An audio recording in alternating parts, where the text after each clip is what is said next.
Okay. Yeah, Good we're afternoon. ready, Mr. Chair. Okay, good afternoon. In accordance with sections 45 and 53 of the Planning Act 1990 as amended, this meeting of the Committee of Adjustment of the City of Toronto is called to order. The Committee of Adjustment considers applications for variances from the provisions of the zoning that apply to the property, permissions to extend or alter lawful non-conforming uses, and consents to sever properties to create new lots.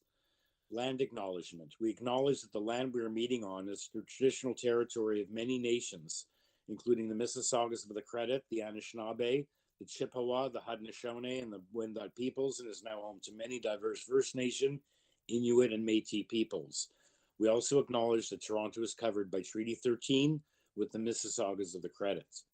Committee of Adjustment public hearings are now conducted in a hybrid in-person and virtual format. Some applicants and participants will make their submissions in person, and others will participate virtually by electronic means through WebEx, an online digital platform. The meetings are also streamed on the Toronto City Planning YouTube channel, and anyone wishing to view the hearing may watch on YouTube. Those who want to participate virtually and have registered in advance will be connecting with either with their computer, tablet, smartphone, or telephone, and have the option of participating via video or audio only. All participants will automatically be muted on entry, and when your item is called, you will be unmuted by the moderator, one person at a time. We also ask that you mute your devices until you are called on to speak. Those participating by video appearance will be temporarily upgraded to panelist when your item is being held. During this time, your camera will be enabled. You will only be visible during your 5-minute allotted speaking time, and at all other times, your video will be disabled and you will be reinstated as an attendee. For both in-person and virtual participants, Committee of Adjustment staff will share presentations submitted in accordance with the written submission deadline. Those participating through WebEx are not allowed to use share screen or any other panelist controls during a video appearance, and the host will remove you if you fail to respect this instruction. For both in-person and virtual participants, oh, sorry, I already read that paragraph. Okay, receiving a copy of the decision.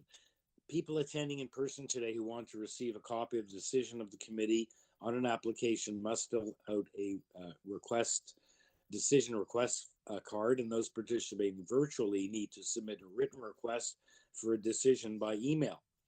Please ensure that you include all your names, address, and email address, because the Committee of Adjustment and the TLAB, in the event of an appeal, will be sending notifications and appeal updates by email. If you do not agree with the decision of the committee here today, you may be able to appeal the decision to the Toronto local appeal body, or in some limited circumstances to the Ontario Land Tribunal. However, the provincial government amended the Planning Act and generally removed rights of third parties to appeal Committee of Adjustment decisions. Since November 2022, only the applicant, the Minister of Municipal Affairs and Housing, specified persons and public bodies, as those terms are defined in the Planning Act, are permitted to appeal Committee of Adjustment decisions. Appeal instructions are set out at the bottom of the decision. The hearing procedure is as follows. We go in order. I don't believe we have any deferrals to deal with at the outset of this afternoon's agenda, but we do go in order. In making submissions when an application is uncontested, the agent or applicant may proceed with a presentation if they desire, where the committee does not require a presentation. Applicants are to advise the chair should they wish to speak to the committee. The committee may ask questions and then take the matter into committee for a decision. Each speaker, including the applicant or their agent, will be given a maximum of 5 minutes to address the committee, and the clock is up on the board, and you will be advised when you're reaching the 5-minute mark and be asked to wrap up. Any presentations or other materials you wish to submit to the committee must have been emailed in advance of the hearing. Staff and committee members cannot accept materials at the hearing. When addressing the committee, please start off by clearly stating your name and address for the record, especially when you're appearing virtually, and please remember to confine your remarks to the matters outlined in the application. The applicant or agent goes first and makes their presentation to the committee on an application where there's others present to make deputations or presentations as well. Please note that the committee may not entertain revisions made to proposals at the hearing today. The committee may decide to defer the hearing if being substantially revised, or both to ensure that the revised application is accurate and as well to make sure that all those entitled to notice of the application have been informed of the changes. Then individuals either in support or opposed to the application will be invited to speak. Generally, we first call on speakers in the hearing room and then those participating via WebEx. Committee members may ask questions of each speaker after they finish their presentations, and when all other speakers are finished, the applicant or their agent has an opportunity to rebut only those issues and answer those questions that were raised by the speakers, but not to introduce new information at that time. That will then mark the end of the discussion, and the application is then taken into committee for a decision. So first of all, are there any declarations of interest to declare by panel or staff for the items in this afternoon's time slot? Okay, none to declare. I don't believe, Madam Secretary Treasurer, we have any deferrals this afternoon. 18, there's a forestry request, and 20 transportation services. So I don't know if you want to deal with them as they come up. I think we usually do that, I guess, unless, let's say, transportation, and it's a transportation related primarily variance. But I think with everyone's permission, perhaps we can deal with those as they arise, as opposed to this morning when we dealt with a transportation. Well, we were going to deal with the transportation one off the top, but it turns out they retracted it and did have conditions. Okay, so I guess we can start with item number 17. We only have one speaker, Greg Ewens from Battery Management, and let's introduce that item.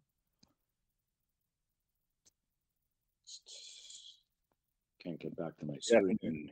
Good afternoon, Mr. Chair, committee members. Okay, just let me do a brief introduction. I guess I was going to read into the record all of these different parts, but my computer seems to have frozen.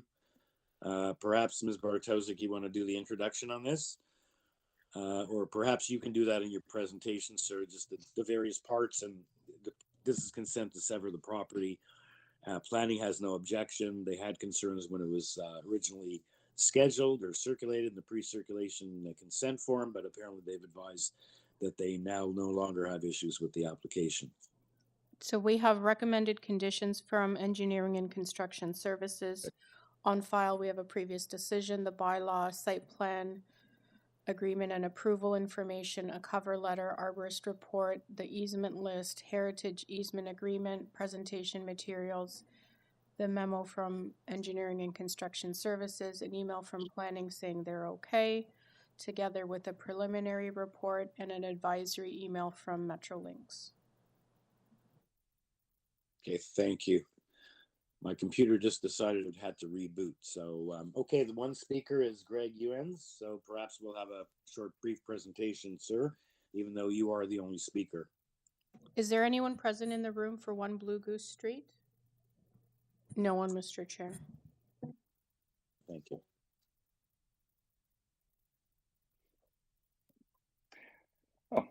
Thank you. Good afternoon, Mr. Chair, committee members. My name is Greg Ewens from Batory Planning and Management, 26 Hayden Park Road, Toronto, Ontario. I'm here on behalf of the owner of 1 Blue Goose Street in support of their requested consent to sever. I'll be brief. The application before the committee today divides the property at 1 Blue Goose Street into the portion of the lands on which the Blue Goose Tavern is currently located, and the remaining site, which was formerly primarily surface parking. In 2017, the Blue Goose Tavern was added to the city's heritage register.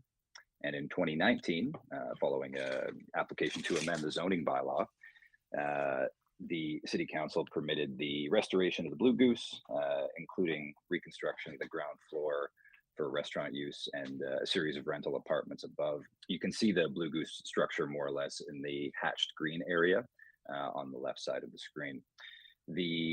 Of note, there are apartments on floors 2 to 4 in the Blue Goose building. 10% of the units will be rented at affordable rates. And on the remainder of the site in the yellow area, the council approved zoning amendment permits a series of townhouses. The construction of the Blue Goose Tavern and associated rental housing is ongoing. The requested severance is necessary to divide the site between the Blue Goose building and facilitate the completion of the work on the Blue Goose and set up the future development of the remainder of the site. The requested severance just implements council's decision from 2019 and the continued work going on the property. As noted, we've worked with planning staff on this consent application who have registered no objections per the recent August 30th email. I would be happy to answer any questions. Thank you. Okay, thank you, Mr. Ewens. Members, any questions?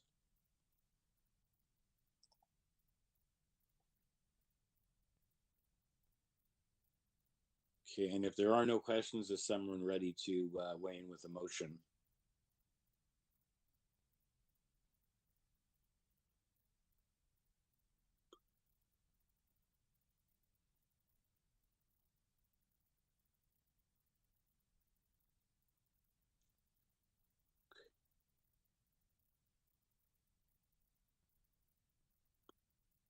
And I guess there are conditions. Are there conditions from engineering construction, or they're just Yes, there are. just advisory? No, there are conditions. Yeah, Mr. Chair, I see this as a very reasonable application, this consent application, and I move approval of it, subject to engineering and construction services conditions plus the standard conditions of consent.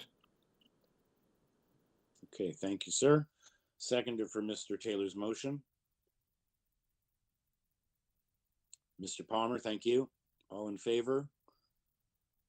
Okay, it's unanimous. You have approval, Mr. Ewens. Thanks, and have a great afternoon.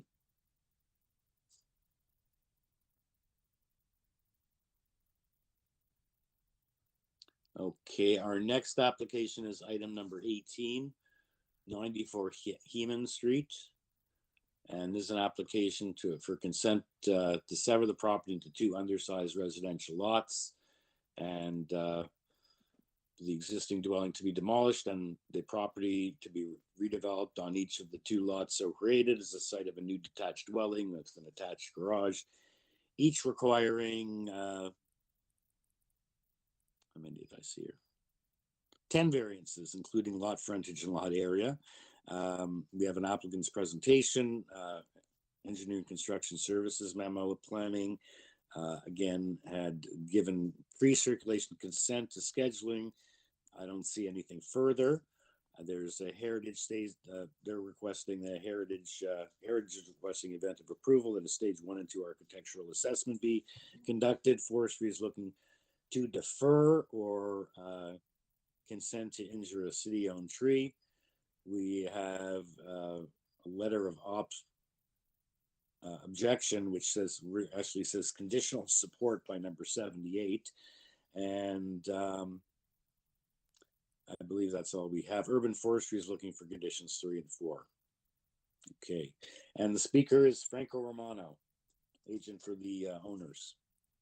Welcome, sir. Good afternoon, Mr. Chairman, panel members. Franco Romano here on behalf of the owner. Okay, let's get your presentation up on the board. Yes. Can we just check, are there any speakers in the audience who wish to speak to this matter? Mr. Chair, they are not. Okay, thank you. Go ahead, Franco. Thank you, Mr. Chairman. So this is an application that involves a property that's located on the north side of HEMAN Street. And HEMAN is just north of Lakeshore and west of Royal York Road. HEMAN Street is a property that contains a number of smaller sized lots, and I'll get to that shortly. But the proposal is to construct 2 new 2-story detached dwellings. You see that the existing driveway on the east side of the site is being utilized for the eastern part 2 dwelling, and the western part 1 dwelling will have a new driveway. The new driveway will skirt both city trees. They will not involve their removal, and it is intended that they will not even be injured, but we're happy to proceed with the city permit process for the city tree. You'll see that the building length is largely 16.97 meters, but there is an architectural feature, which is basically a bay window at the front, which is being counted by the zoning examiner twice, once as a architectural feature projection, and the second is as a building length, 17.71 meters instead of 17 meters. It's actually being counted 3 times because if you look at the front elevation, it's counted as building height. The only part that is 9.9 meters is for that portion. The balance of the building is 9.29 meters. So the exterior or the side yard setbacks next to neighbors are zoning bylaw compliant, and the interior, so the side yard setbacks next to the new lot line is at variance 0.72 meters, and that's also at variance for the rear deck and the rear balcony, which is zoning bylaw compliant. We worked with staff, and this is keeping with a neighborhood character, and you see neighboring buildings at 94 and to the east and to the west have very similar side yard setbacks. Go to slide number 2, staff, that'd be terrific. Slide number 2 shows the location of the subject site being within an area that is predominantly smaller lots than what the zoning bylaw requires. Both the green and the blue are smaller than 10.5 meters, and that represents 66% the entire area and 72% of the properties on the street or in the immediate context. Lots that are 7.62 meters or smaller represent about 32% within the broader context and in the immediate context. And that includes lots that are detached, semi-detached, as well as multiple units, because this is an RM zone where all of those are permitted building types. So I've read the conditions of approval, and they're all satisfactory. I've already addressed urban forestry, but happy to answer any questions. And I will point out that the floor space index includes part of the basement area. It's called the mezzanine area on the plans. Otherwise, it's 0.6, and that's consistent with what staff have found within the neighborhood. Subject to any questions, Mr. Chairman, that's my presentation. Appreciate it. Thank you. Okay, thank you for, as usual, a very comprehensive explanation, and in particular here, explanation of those variances that are caused by that architectural feature. Causes all kinds of problems. Provides a nice architectural feature, but I guess you explained it's responsible for double counting and some of these projection issues and lengths. Any questions for Mr. Romano? Any comments, or are we waiting? There are no other speakers, so we can have a motion if we see once everyone's questions have been addressed. So you're okay with the heritage stage 1 and 2, Mr. Romano? Yes, this is an area where archaeological assessment is quite common, and that's something that we're agreeable with. Thank you. Okay.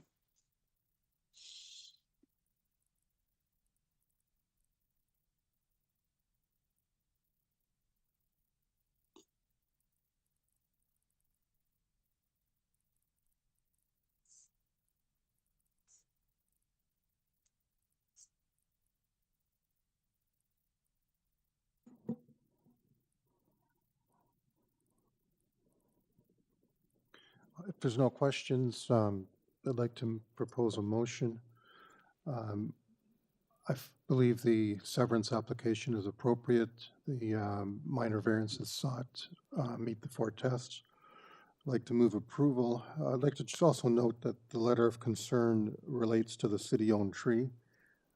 So I think we can capture that by a standard forestry 1 condition.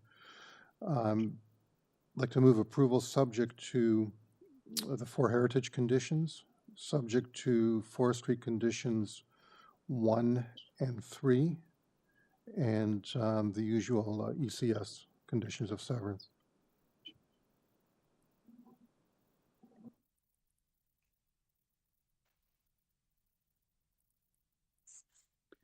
Okay, thank you for that motion. We have a seconder for that motion? I'll second the motion, Mr. Chair. Okay, thank you. All in favor?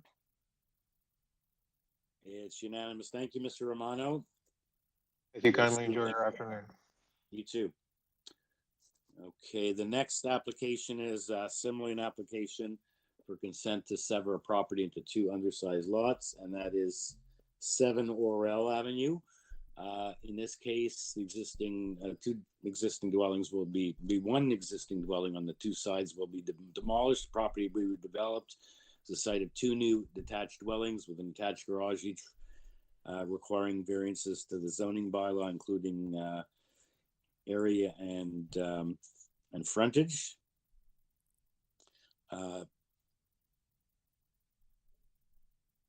Right, we have a previous decision from March 2009 and January 2010. Planning justification letter from the agent. We have arborist report, engineering construction services, planning just submitted the pre-circulation consent form. Forestry is looking for a refusal.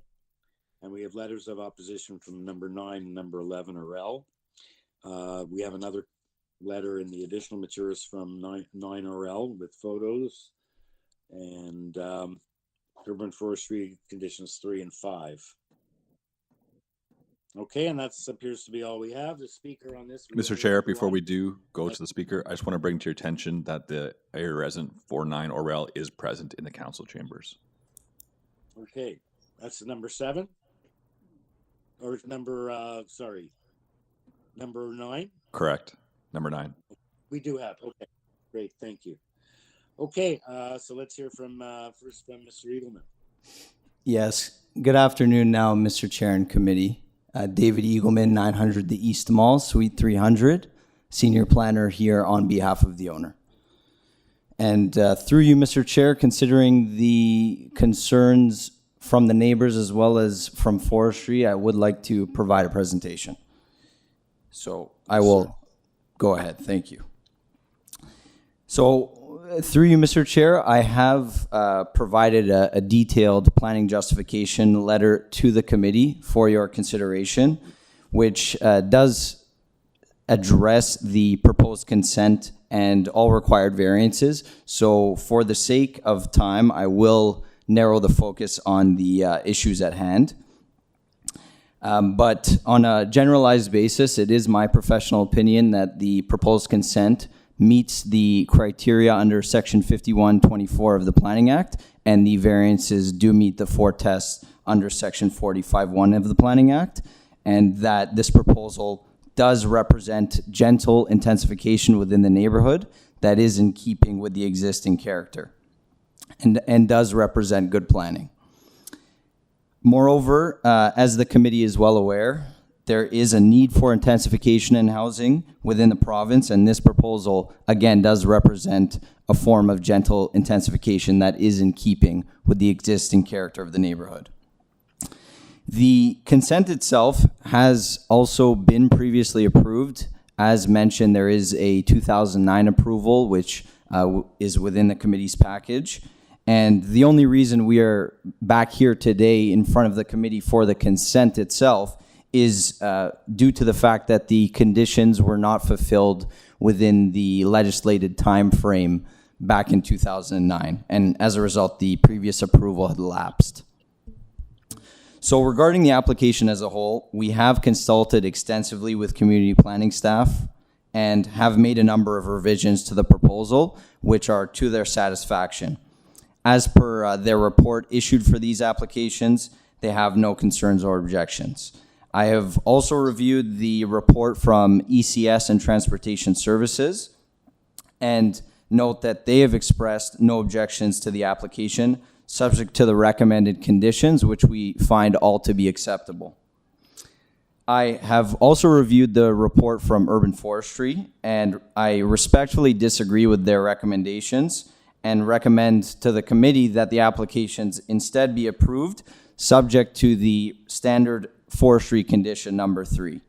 So as per the arborist report that we have submitted as part of this application, only 1 bylaw protected tree is proposed to be removed, and a total of 3 replacement trees are proposed.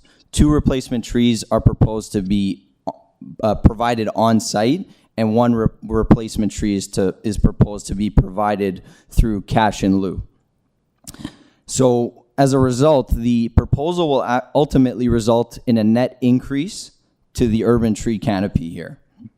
And the tree of concern to urban forestry can be considered to be within the as of right building envelope, considering that the tree is located at the front of the subject property. There are no variances directly related to the removal of the tree, and a new dwelling could be built with a driveway in the same location.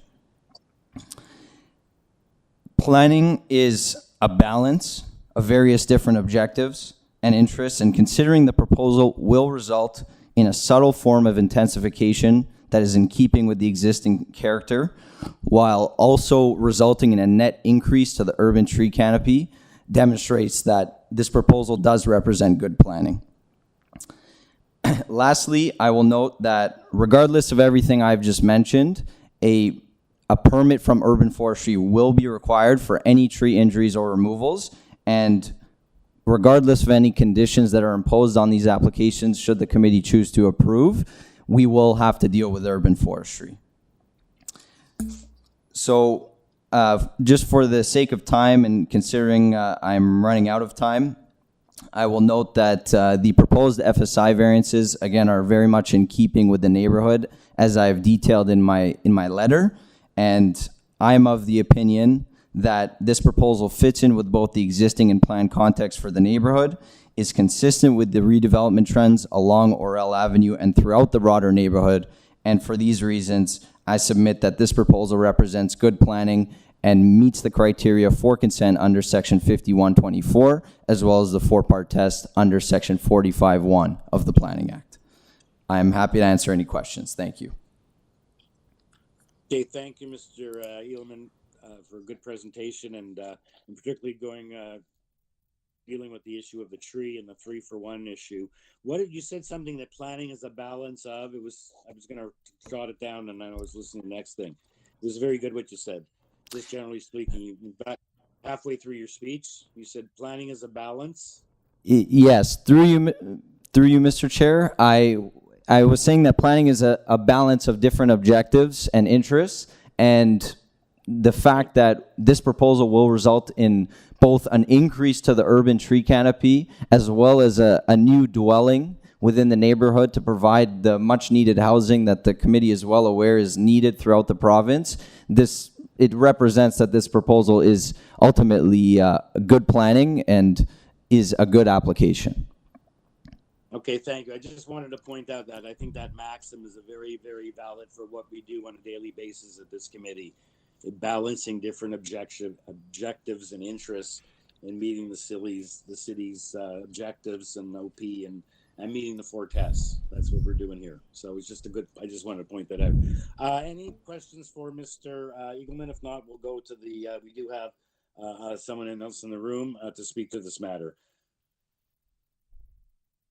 If anyone has any questions, then we'll hear from the neighbor at, I believe, number 9, who also sent an additional letter in and the additional materials with photos and the issue of the property line issue and the proximity. Thank you.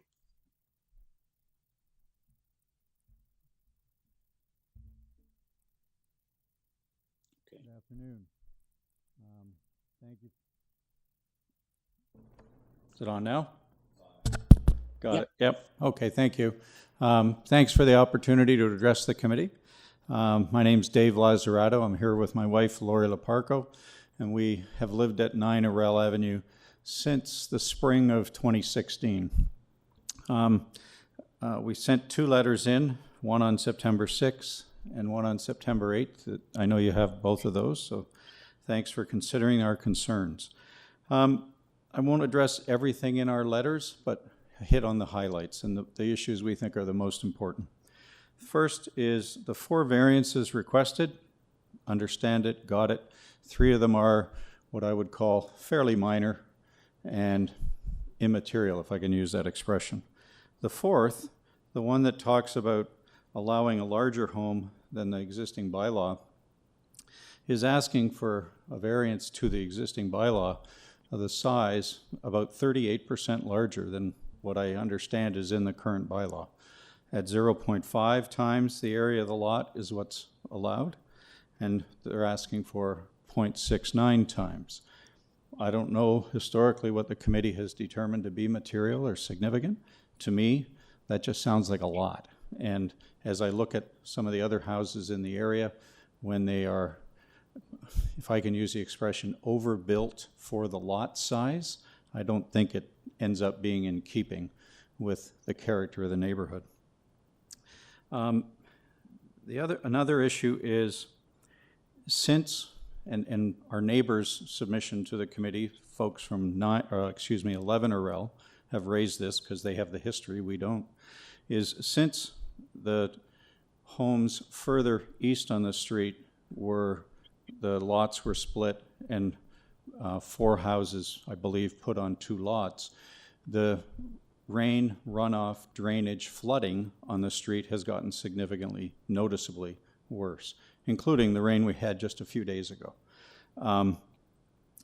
We tried to submit some pictures to show that, but lots of surface water, whether that's caused by increased roof area, drainage not covering as much of the grass area, but so that's a significant concern, both at the side and backyards of our home and on the street side of our home. ORRELL Avenue is a street with no sidewalks, culverts. Some have good drainage and some don't. And so the degree of that additional house size is really concerning to us. The last item is we were never asked our view. Nobody knocked at the door and said, hey, we're thinking of doing this. Any concerns? First we heard of it was receiving the information in the mail. As best we can look at the drawings that were submitted, our house to lot line to what would be the closest property at new 7 ORRELL is 8 feet.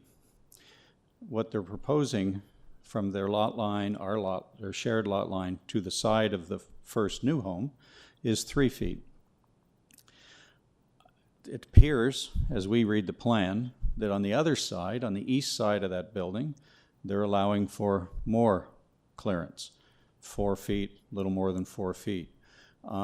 Seems to us, and I know maybe you won't think I'm objective when I say this, but it seems to us our home was there first.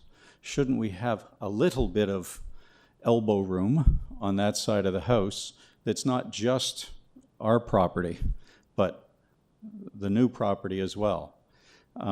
So when I take that thought in connection with the size of the home allowed, my first point, I'm just wondering if this is the size of a home that should be on that lot, or whether it should just be a little bit thinner, narrower, or whether it should be situated a little bit more to the east on the property.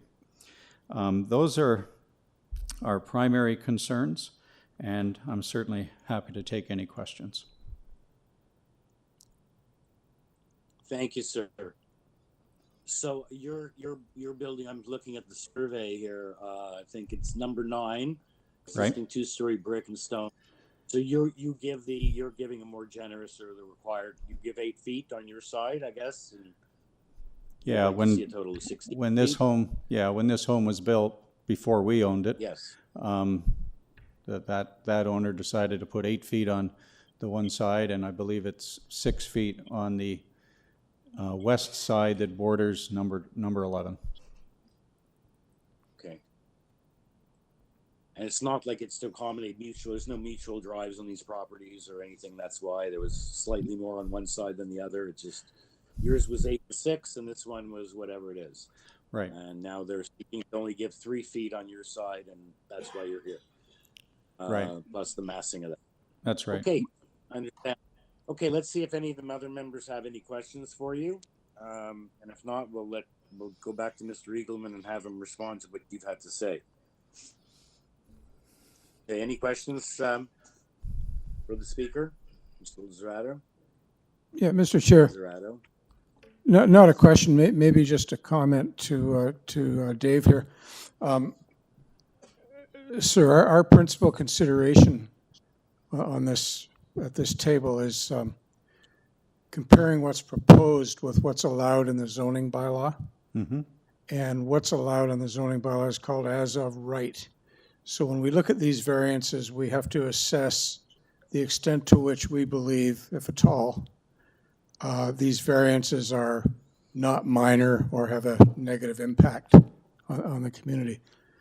And in this case, we look at the minimum lot area, it's very close. As you conceded, variances 1, 2, and 3, not really a problem. Right.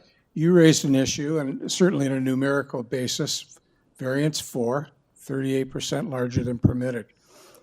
However, my view is that floor space index is really only a potentially negative aspect if it triggers other variances like side yards, rear yard, front yard, height. If it triggered any of those, I would be more compelled to agree, yeah, that house is too big. Mm-hmm. But because this proposal doesn't require any yard adjustments or height, I have difficulty accepting that floor space index in and of itself creates a negative impact, because it's being built according to the height, the width, and the depth. So I guess in my view, you don't notice floor space index as long as it's built in accordance with all the other parameters that relate to massing. Could I just maybe ask a quick question? The side yard allowable distance, is it 3 feet, 4 feet, 5 feet? I'm not Well, sure. I don't know. All I know is what he's proposing doesn't require a side yard variance. Okay. I would presume, if you say it's 3 feet, Right. I would presume that that's probably what a 1 meter side yard, or 0.9, that'd be my guess. But whatever it is, he's not asking to vary it. So, just to clarify, if you keep the 3 or whatever foot that's allowed, you can build as wide as possible on that lot, as deep as possible on that lot. I'm seeing a nod and a shake. I said that wrong, I guess. You can build it as wide and deep as the bylaw allows. As the bylaw allows, fair enough. Appreciate what you say. Looking at that street, there are 4 houses on that street of about 25 houses that have the narrower lot. I think these lots will be 47, 8 feet wide, give or take. There are 4 that were constructed based on the application made to this committee, I guess, in 2009. So it's very much a minimum of the houses on the street, and in the neighborhood. If I go north, south, east, or west, many blocks, there are very few 46, 47-foot lots. Very few. I can't say there are none. Our primary consideration, again, is how does his proposed frontage compare with what the bylaw allows? Notwithstanding what's on the street. Mm-hmm. What is the zoning bylaw gives him certain rights. He is allowed to have a 15-meter frontage lot. He's proposing 14.64 meters. So what's before us is a third of a meter less than zoning requires, major or minor. Understand, and last time I'll Notwithstanding speak what's to on the this is- street. Yeah. It's not what's on the street, it's what's the bylaw allows is our Right. primary consideration. No, I understand. So I just wanted to make a few comments prior to making a decision on this. I'll just leave you with, you guys, folks will decide what you decide. The water issue, not only in our lot, but from our house down the street, is significant. The houses had to be built with sump pumps. Pretty unusual in as established a residential area as that. So please ensure that the builder addresses the water runoff issues, both in the front and in the back of the lot Yep. and the side of the lot. So, any other Yes, questions? We'll have Mr. Eagleman deal with that. Yeah, Mr. Eagleman's report, he'll, in his rebuttal to what you've had to say, we still have that coming. And I think it's very good what Mr. Taylor just went through for you. You not feel, there's often come here where the permitted lot area and lot frontage are almost half, if not half. And that leaves people scratching their head. But in this case, you know, you're left to look at what the bylaw permits as of right, and he's not far off. So we'll have Mr. Eagleman, but as a matter of law, we don't deal with issues of drainage, but I believe there's a requirement under the building code for your neighbors to maintain the water on their own lot and not to have it come over to yours. And unfortunately, you know, probably as a result of, like you say, additional built form, less grass, that's all led, and worse weather the last couple of years probably doesn't help either. So let's hear back then from, unless anyone else has any questions Just or just a comments quick for you. just a quick comment on the drainage issue. I think variance 3 lot coverage is really what tries to address the drainage in an indirect way. And you know, if you see a big variance there, then you're going to have a flooding issue. Again, here it's like, is that minor? That's the question. You know, going from 33 to 35.5. You know, it's probably like the straw that broke the camel's back. This particular house is not the cause or a future, but you know, all told, the whole city's getting more built for them. Your whole neighborhood, sir. So you know, but there's validity what you have to say, but you got to balance that against the property rights of someone to build a house and to, in this case, take the lot and build 2 houses and split the lot that more or less does comply with the frontage and the lot area.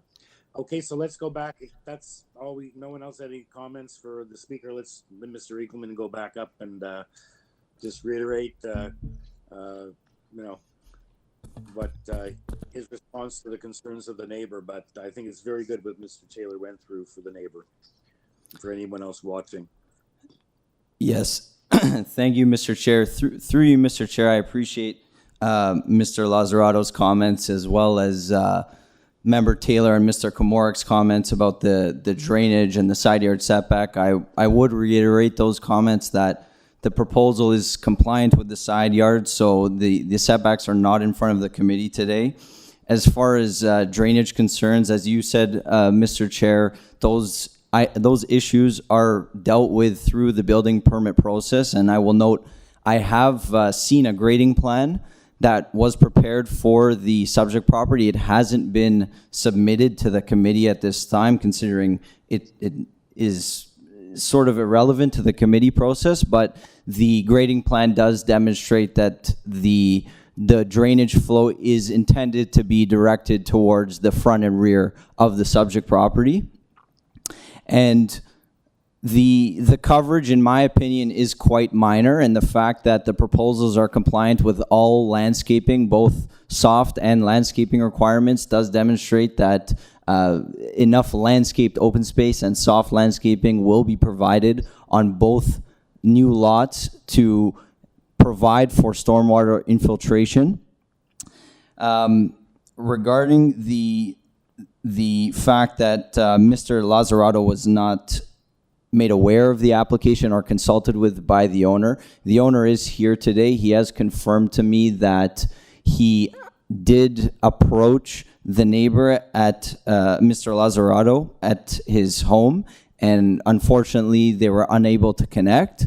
And he did also confirm to me that he did try and get his contact information from the neighbor at 11 and was unable to connect then as well. It is ultimately just comments from the owner, but attempts, from my understanding, were made to consult with him. And the owner is here today and has heard the comments from Mr. Lazzarato, and I'm sure the owner is willing to work with his neighbors to ensure that through the construction process, any concerns will be appropriately addressed. So finally, just to touch on the proposed FSI, the FSI is really just a function of the severance itself, which again was previously approved in 2009. And the actual resulting GFA is very much in keeping with the neighborhood. Just to provide a few examples, the higher of the two houses are almost the exact same size in terms of square footage, but the larger of the two at 359.53 square meters compared to 5B ORRELL approved at 345.3 square meters, 10 ORRELL Avenue approved at 426 square meters, 24 ORRELL Avenue approved at 423.21 square meters, 91 Perry Crescent approved at 324.1 square meters, and lastly 153 Perry Crescent approved at 513 square meters. So in terms of the actual resulting GFA on the lots, these will be more on the smaller side in terms of dwelling sizes in the neighborhood. So those are my comments, Mr. Chair. Thank you. Okay, thank you. Any questions for Mr. Eagleman or for the neighbor, Mr. Lazzarato, or is someone ready to weigh in with a motion?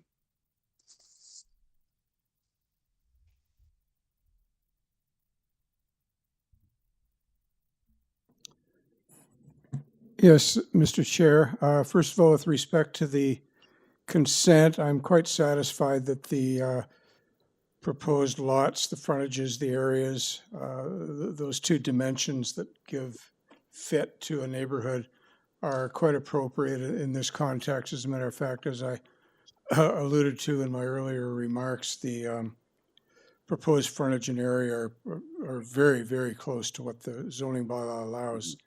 So I move approval firstly of the consent subject to engineering and construction services conditions and the standard conditions of consent. And with respect to the variances, again, I find them all to be very, very minor and non-contentious and non-impactful in meeting the four tests under the Planning Act. So I move approval of both variance applications subject to urban forestry conditions 2 and 3. Okay, thank you, Mr. Taylor, for that motion. We need a That seconder for that includes the motion. consent? Pardon me? You said you approved the 2 minor variants. The 2 minor variance applications. What about the consent? I moved approval of the consent as well. Okay. We said that at the outset, yeah. That was, we said the lot was more or less actually almost complied, but for sure. Okay, seconder for that, Mr. Taylor's motion. Mr. Palmer, thank you. All in favor? Okay, Stan, you're in favor? Yes, I'm voting in favor. Okay, didn't see your hand go up. Okay, so it's unanimous. You have your approval. Thank you to both participants who spoke here today, the agent as well as the next door neighbor.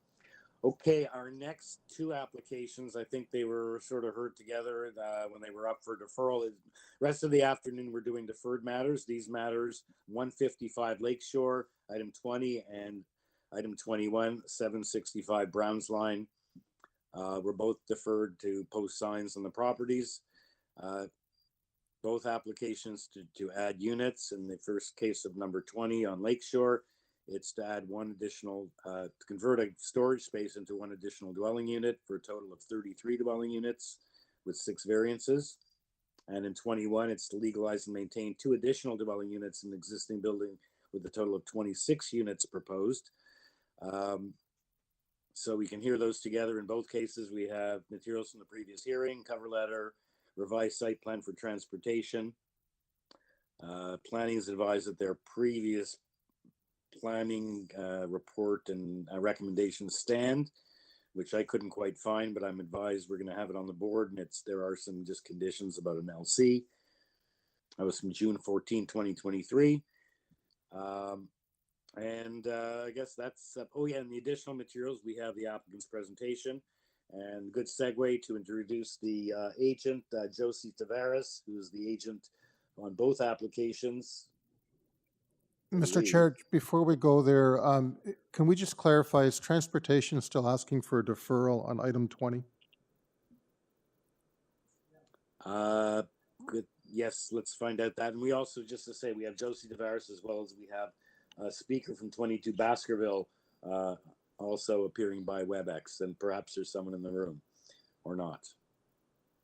There's no one but, left in the Madam room for the rest of the day.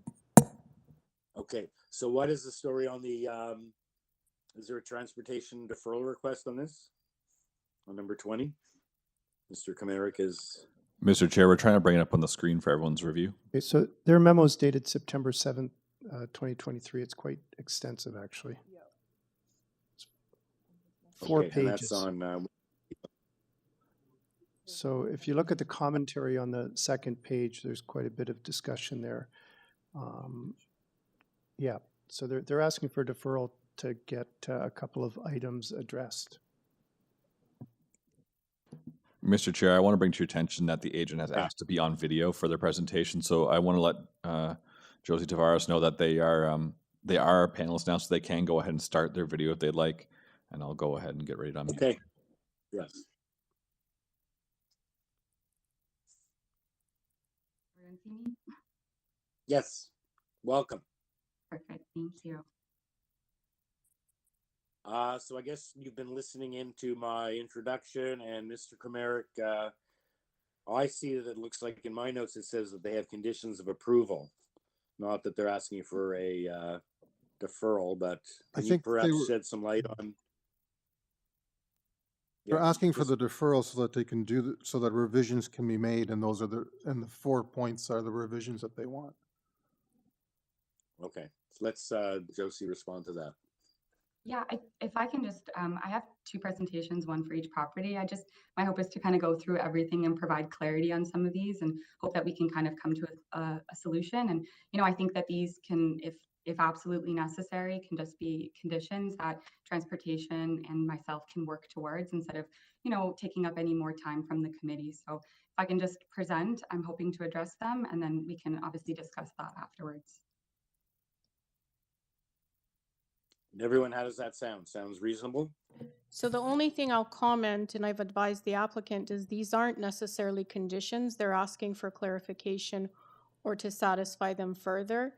And it's commentary. These aren't conditions, or they're not worded as conditions. So that won't satisfy transportation services.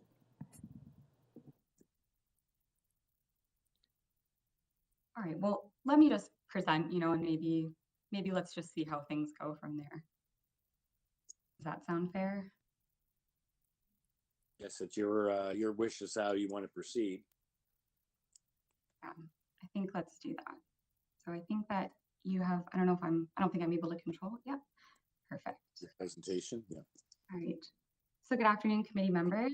As has been introduced, my name is Josie Tavares, and I'm the applicant for property known as 155 Lakeshore Drive. So Interrent, next slide, sorry. Interrent REIT is the owner of this property. They purchased the building in early 2020. Property has 33 rental units and 35 parking spaces. As evidence from a letter of support that has been provided from a neighbor in the past, Interrent has made substantial improvements to the property where possible, of course, including balcony repairs, railing replacements, landscape improvements, lobby enhancements, the addition of a laundry room, and the installation of an earth bin for garbage collection. No changes have been made to the parking layout since the acquisition. Next slide, please. The proposal is to add 1 additional unit on the ground floor, as you can see highlighted in red. So Interrent has been assessing many of their buildings that were constructed anywhere from the 1960s to the 1990s, looking for opportunities to add units in underutilized spaces as an easy way to bring housing to the market quickly.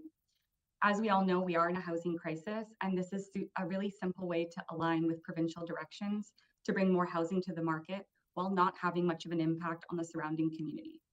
To facilitate the addition of this unit, we know some variances are required to bring the building in compliance with the current bylaw as best as possible, given that this is already constructed.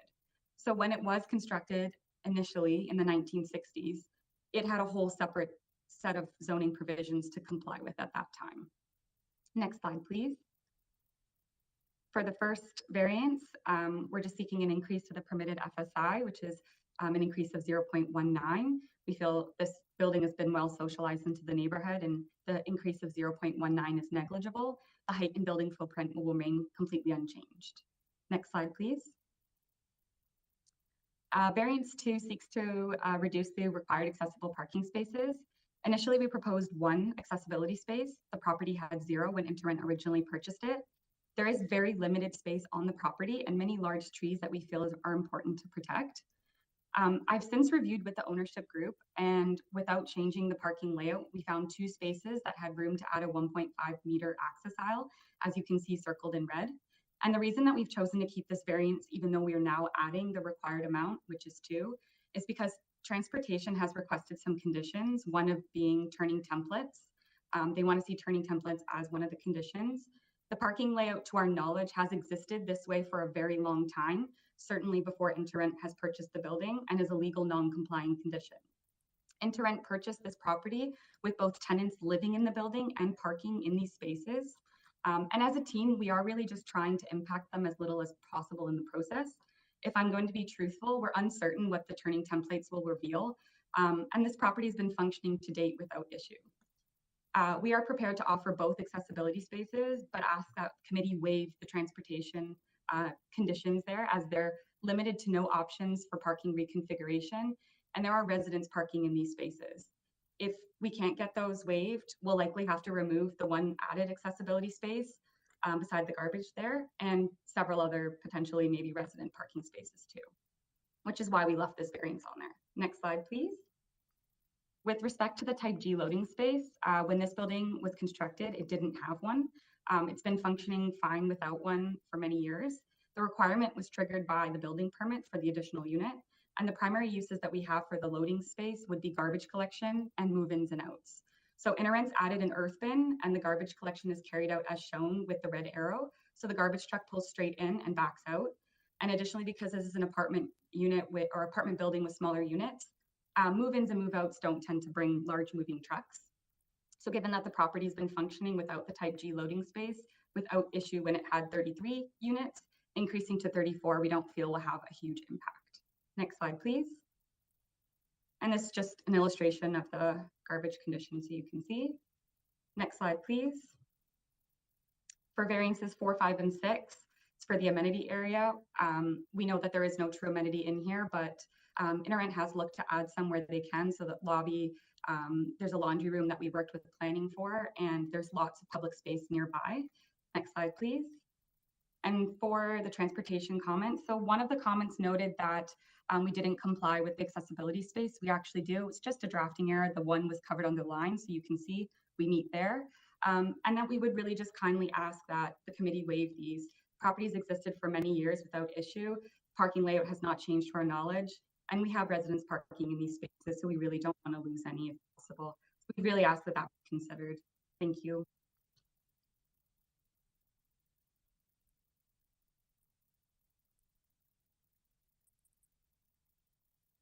Okay, thank you. Does anyone have any questions for Ms. Tavares? Yeah, I do, if I may, Mr. Chair. So I just want to clarify, are you providing 2 accessible parking spots or 1? So if we have to do some of the things that transportation's requesting, we will have to take away 1, which is why we've left that variance on there. If we can remove those, understanding we're just trying to bring some housing to the market. Well, my understanding of where transportation is coming from is that they're basically saying that the way it is right now, those spaces will be non-functional anyway, so you might as well just go with 1. Well, we've been parking there with no issue. So the only thing that we're Have adding you is been that parking 1.5 there meter as an drive. accessible spot or as a regular spot? No, just as a regular spot. So it's currently not an accessible spot. So you're going to have different performance standards for an accessible spot.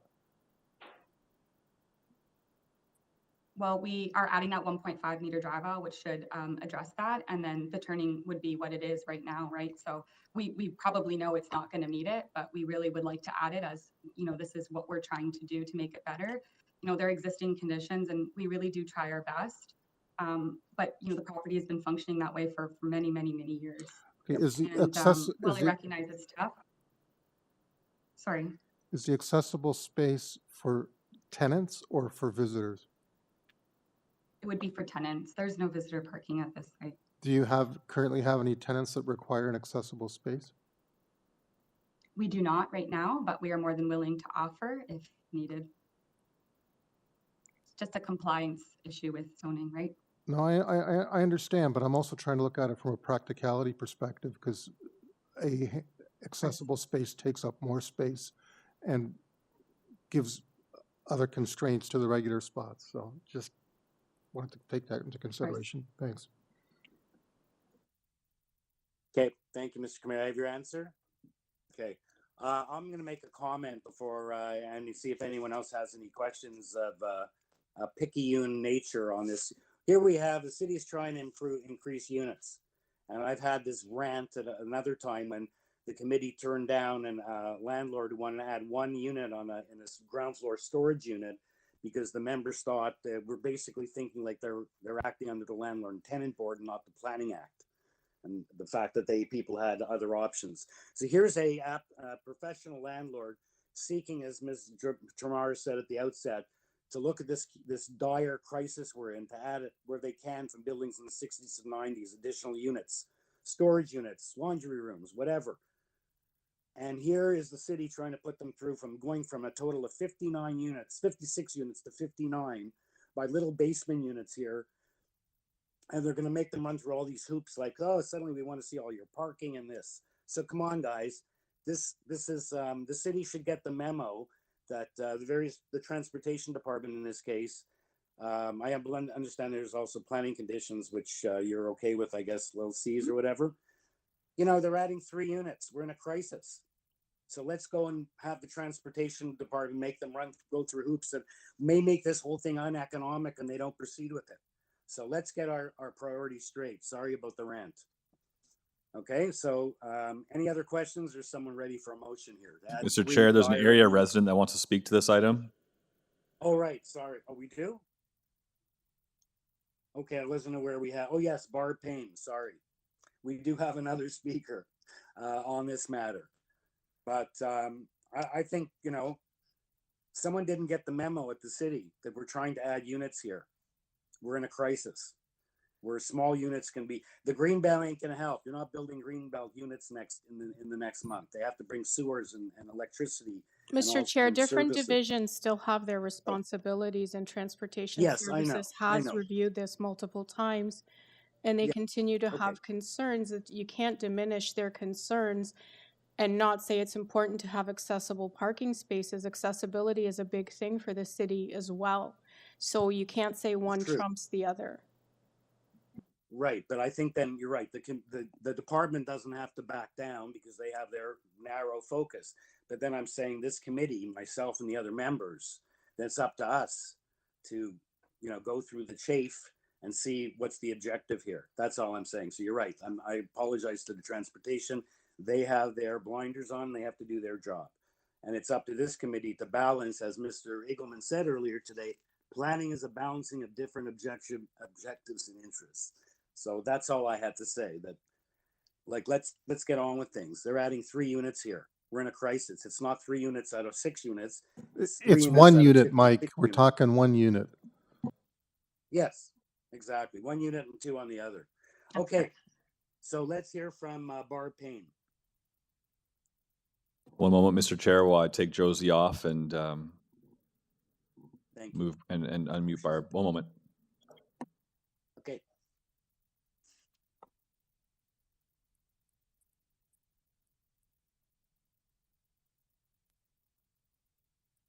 All right, Barb, you're unmuted. You're able to speak now. Thank you, but it so happens I don't need to because one of the panelists addressed what my question was. So thank you. Sorry, what question was that, just for our curiosity? But whether the spaces were for tenants or visitors. Okay, so you have what's your, since we have one, what's your position? You live at 22 Baskerville. You believe these units are a good idea, or the variances are acceptable, or that was your only concern? Since we have you on the line. Yeah, that was my only concern. I'm at the property every day. Okay. Thank you. Thank you. Okay, so I don't believe, Mr. Tavares, you have to respond to that, unless you'd like to. So members, any last remaining questions, or is someone ready to weigh in with a motion here? I just had a clarification. So I just want to clarify. So you said that the one existing accessible parking that is there now is not, it doesn't meet the bylaw requirements in terms of accessibility? I just want to confirm that. Sorry, there actually are no accessibility parking spaces on the There's- site. So when we purchased it, it didn't have any. So we're adding them in to be compliant. Oh, but you're not So we adding, would add, we're prepared to add 2, but if we have transportation on, that makes us do extra work. We just feel confident that we'll end up losing some spaces. And so we're trying to, increase the accessibility count. We found a spot where we could add the 1.5 meter drive aisle right beside it. So we'd be adding 2 compliant spaces. But if we have to do the transportation continued conversations, we'd have to remove it, which is why I left the variance on. If So- committee's prepared to approve, we could technically remove that variance. If So- not, then we would ask it keeps. so the accessible parking that you're proposing to add would be consistent with the requirements that transportation has for 4, that'd be consistent with the bylaw with respect to accessible It parking? meets the desired width and dimensions, yeah. So it's just the other 1, 2, and 3 of the other transportation conditions that you had issue with in your proposal? Correct.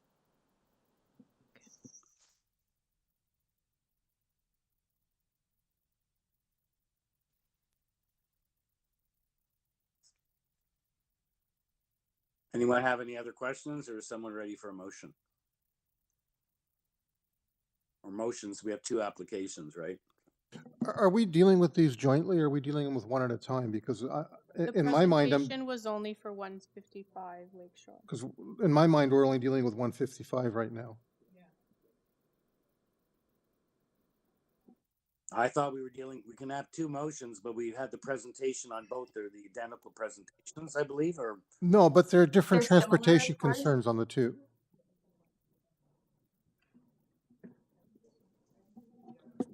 Separately? can someone assist, or? They should be dealt with separately, like there's different transportation memos, I believe, for each, right?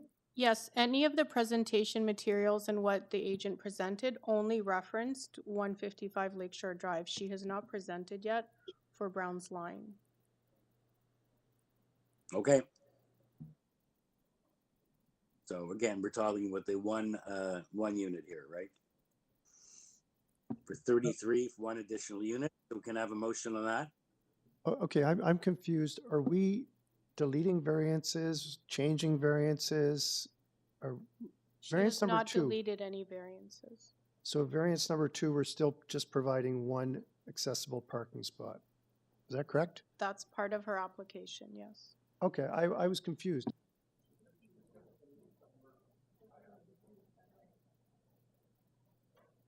I'm sorry if I've made it confusing. I wanted to offer more than 1 because I think that's the right thing to do. I wanted to comply with it, but it's hard to offer the 2 with what the transportation comments were.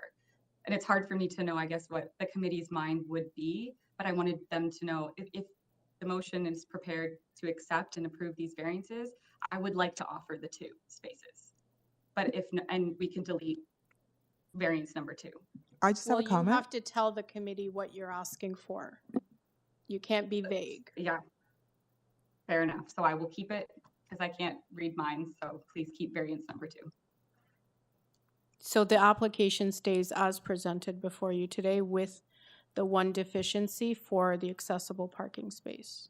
So I just want to make a comment that as much as I think it's important to get 1 additional housing unit into the city, I also, as somebody with mobility issues, want to identify the importance as well as of having accessible facilities, including parking. Historically, the city hasn't been built for people with mobility issues, and I think part of the importance of flagging these issues in any kind of renovations or new build is to address that issue for people with mobility issues. So, as much as I'd like to support this application, I'm concerned that there's like 3 of the concerns raised by transportation has to do with accessibility issues, and I'm not comfortable with supporting this application because of that. Would you like to make a motion to refuse the application? I want to hear from my We're colleagues, and then we're trying to finish this application. Anyway, As an alternate, you could consider we're deferring it. adding one unit. I guess they go back on three units. You need 2 parking spots. But if you look at that, they're adding 1 unit in the one. I don't know if it's in the basement or the ground floor, the storage unit. Is that person going to have a car? Or are they going to be disabled? So, as a balancing, as Mr. Eagleman said, different objectives and interests. I see adding one additional unit, an affordable unit at that, likely, compared to 1 additional accessible parking spot. So anyways, can someone, I don't make motions, can someone make a motion so we can move on and complete our agenda this afternoon? I think we've spent enough time on this. The applicant has said she's going to leave it the way it was, with the absence of only 1 accessible parking spot for adding this 1 additional storage space, additional dwelling unit, affordable dwelling unit. So I'll make a they're deficient for 33. So I'm just saying, can someone make a motion? I'll make so a we can motion move if this you give me. forward? Okay. So in light of the concerns around accessible parking and the importance of accessible parking in the city, I move to defer this application as per the request from transportation and encourage the applicant to look at the 5 points really, raised in transportation memo and try to address those in any applications coming forward. Okay, so we have a motion on the table for deferral of the application from Ms. Ruddick after we've been at this for 25 minutes. Do I have a seconder for that motion to defer this application? I'll second it with just a friendly amendment. I think that rather than try and meet with transportation, they should meet with transportation, and we can maybe get a clear memo from transportation about whether they're in support of what's being proposed or not. Because this has already been deferred 3 times. 3 times. So I say this doesn't get scheduled again until all matters are clearly addressed and we can make a clear decision on what's being requested. And we either have recommended conditions from transportation for approval or we have a refusal from them. But bringing it back when, yeah, maybe they meet with them, maybe they don't, it doesn't help out anybody. It doesn't help us out. It doesn't help out the applicant. It doesn't help out anyone in the community. So friendly amendment just requires that they meet with transportation. Happily agree with that friendly amendment that they meet with transportation and we get a transportation memo. Okay, all in favor of the deferral motion on the table. It's been moved and seconded. All in favor? Opposed? Okay, the motion carries 3-2. The matter is deferred, and I guess we're going to do the same for the next one. But we can stay tuned and do the next one. We're adding 2 units, and maybe we're deficient a parking spot. And I think the press should look at this and see this is absolutely outrageous that that applicant wants to add 1 basement apartment or main floor unit, and we're going to defer for the 3rd time because of a transportation concern about an accessible unit. So you know what? Let's take a break. You want to return at 3:10? You need one. So the matter's been deferred. The matter's been deferred, and I guess we can reconvene at 3:10. Okay. Thank you. Thank you, Mr. Chair.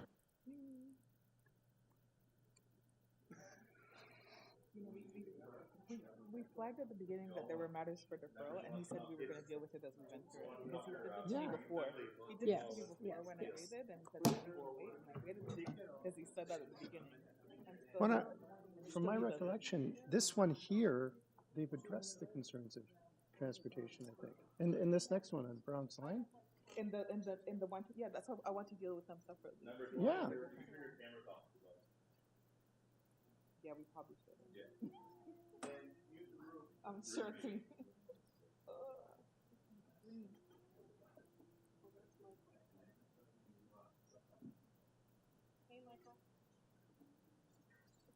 Yeah, this next one.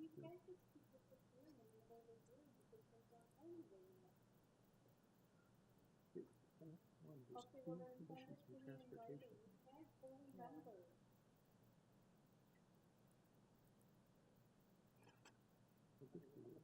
Yeah, I'm gonna pick up. Okay, so can you be careful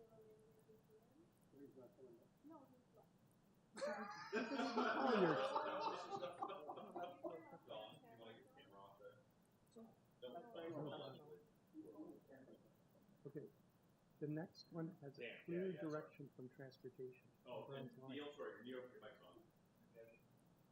My mic.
All right, welcome back, everybody. We'll look to get started here.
Members, if we could get ready to start here, that'd be great. We'll get the cameras back on and we'll get going.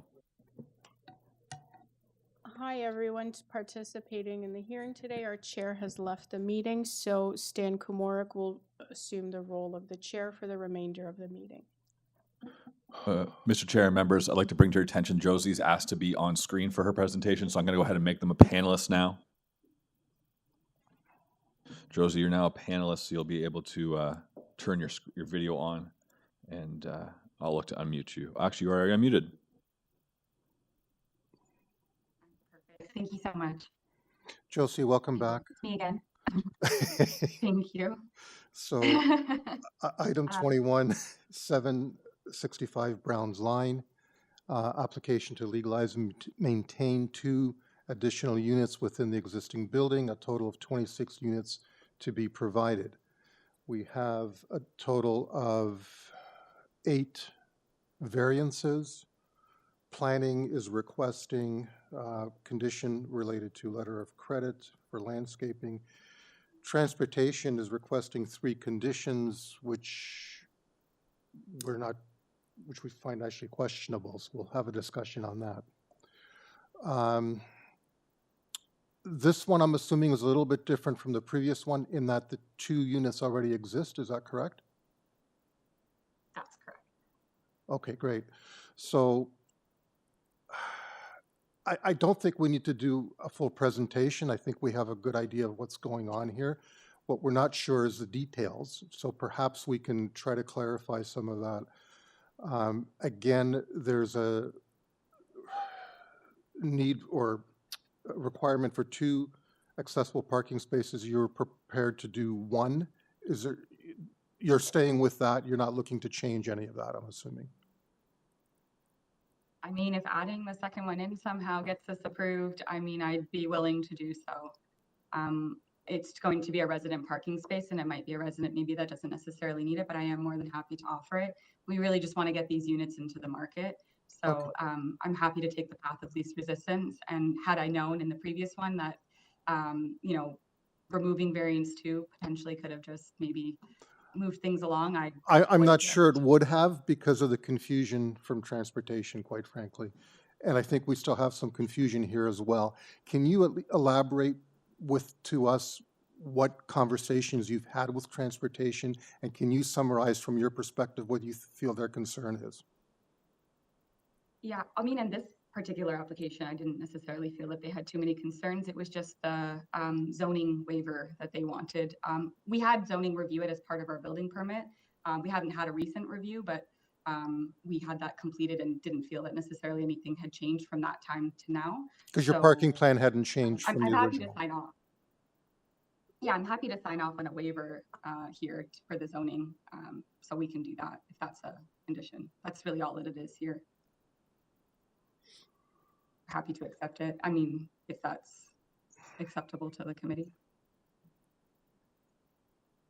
Okay. 'Cause everything else, I mean, the comments are like, they're fine with it for this application, what's been proposed, so. Okay, are you aware of the proposed transportation conditions? The ones that are on the screen right now, right? Yeah. What's your opinion Yeah. on those? I mean, if it's what's needed just to have the zoning review the waiver for it, that's fine. I can just sign off on something. Like if that's a condition, I'll provide a zoning waiver. That's fine by me.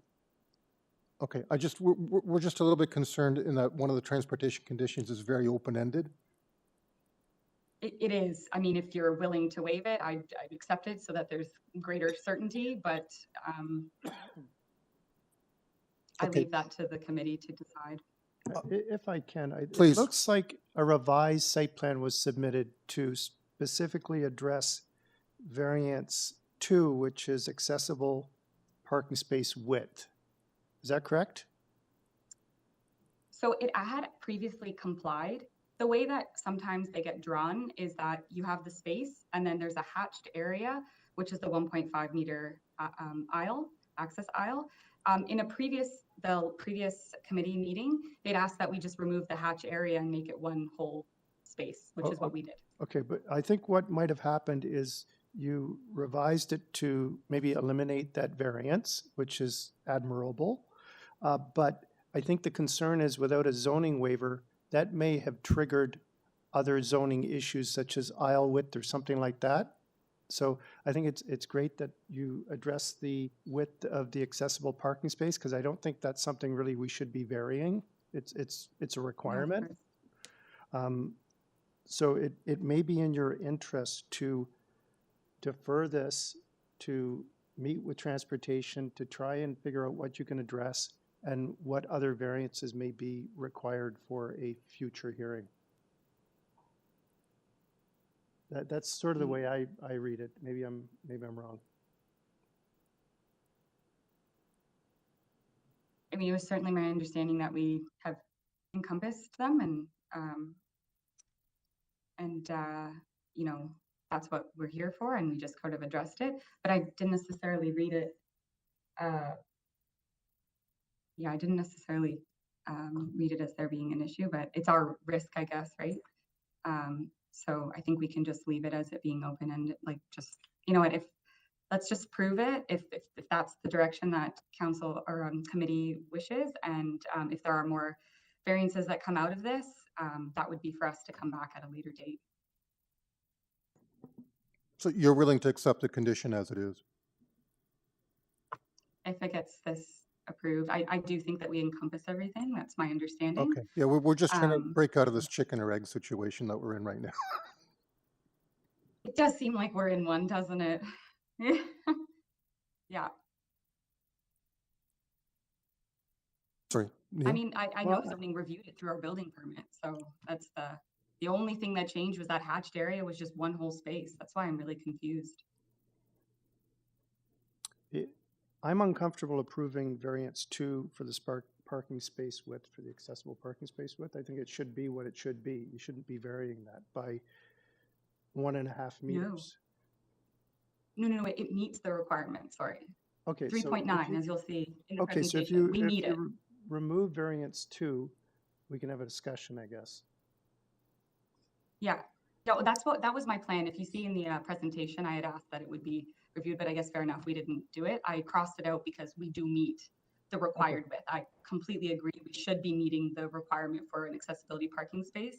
And the only differences in the previous submission to now with the comment from transportation before was to remove the hatched area and just make one whole space of 3.9 meters. Okay, so bottom line is you're willing to withdraw variance number 2? Of course, yes. Perfect.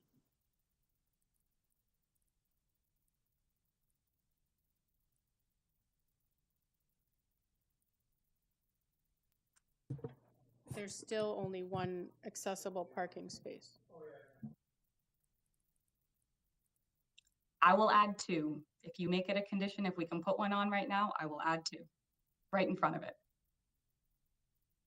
But will that decrease your cause other parking variances? We won't need any other parking variances because they're maximums.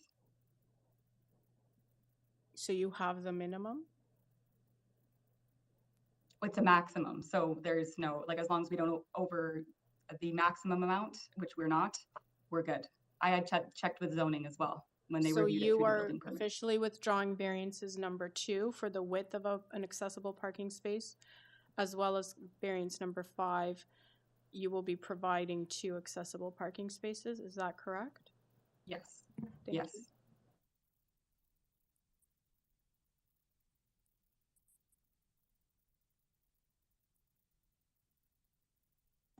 Are you going to have to decrease the overall number of parking spaces to do that?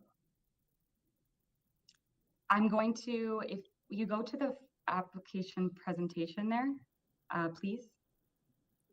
If we look at the plan on where the other, keep scrolling to the page that says accessible spaces, please. Right there, yep. So I'll mirror it on the other side. So it has the space as well, and it will have the clearance, I know, drive aisle width on the other side as well.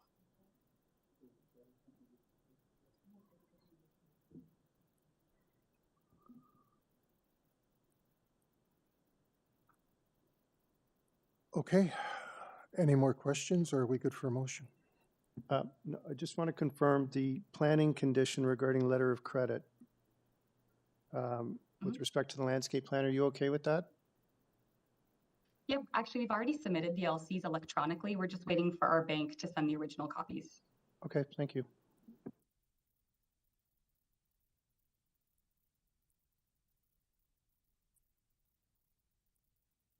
So we have variance 2 and variance 5 withdrawn, and we have the applicant acceptable to all conditions.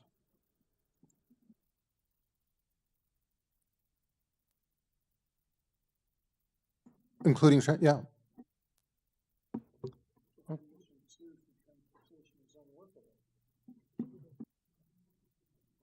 They're saying, let's see the revised zoning waiver, and then we may have other conditions. Yeah. If we don't impose them, There's no way to enforce them, so it's just a zoning waiver then, which doesn't really lead to anything.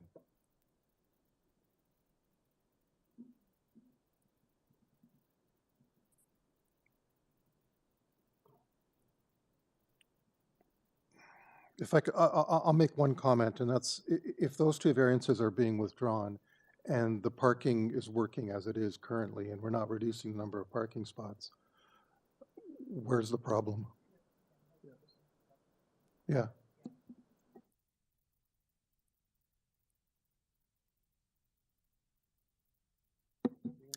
Yeah, I'm happy to make this motion since I wasn't as helpful in the last one for you. So I motion to approve this application. I find it minor nature consistent with the 4 tests, as revised, with the elimination of variance number 2 and 5, and subject to the planning condition only, no transportation condition required. Seconder, Mr. Palmer. All in favor? So that's only with the planning condition, correct? Correct. Thank you.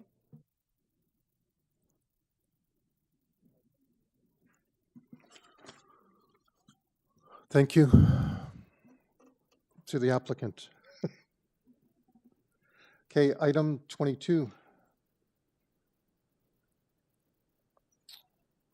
Is this a similar one? Let me pull it up.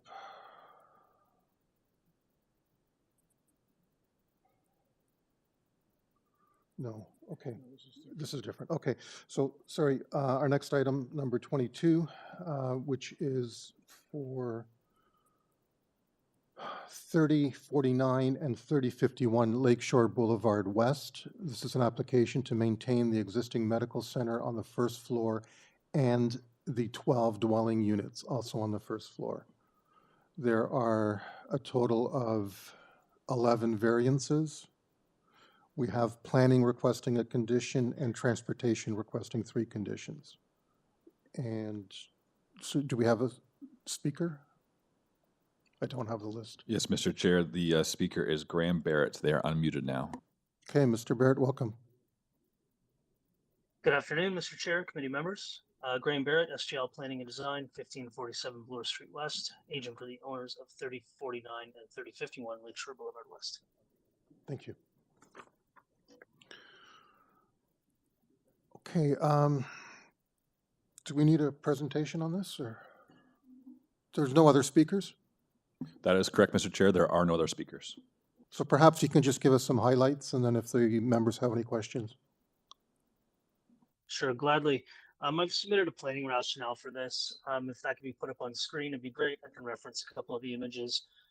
Essentially, this was deferred in August of last year, and I apologize for the extended deferral, but there were several issues to work out with community planning staff, and those took a lot longer than expected. This is an existing building with a massage therapy business on the ground floor and a total of 12 apartments. Those are spread out over the basement, ground floor, and second floor. All of these uses have been ongoing for many years. The building is fully tenanted. The current owners purchased the property in 2013 and were unaware that the previous owners had made changes to the building without the proper permits. The application before you, as you mentioned, is to legalize and maintain existing conditions. And after discussions with community planning, to make a number of improvements. First, and visible on page 1 of my planning rationale, is an improvement of the garbage situation, which was just on your screen a moment ago. That's the cube. This was specifically requested by planning staff. If you flip to the next page, you'll see the existing garbage bin, which staff were correct is an eyesore. And the image below shows the proposed location of this new bin at the southwest corner of the subject site. That's the only possible location considering site constraints and access, and how the bin is picked up and emptied, and efforts to maintain parking. An existing storage room in the basement will also be converted to a secure bicycle room for tenants. 12 long-term vertical bicycle parking spaces provided, along with a bicycle maintenance area. If you scroll down a bit on that page, there's the bicycle room that's going to replace the existing storage room. The image below shows a laundry room on the second floor. This will also be improved by adding stackable washer dryer units. Right now there's just one washer, one dryer, so now there will be 2 of each. I've read the community planning staff report. I agree with the condition that the application be constructed as illustrated on the plans dated July 31st.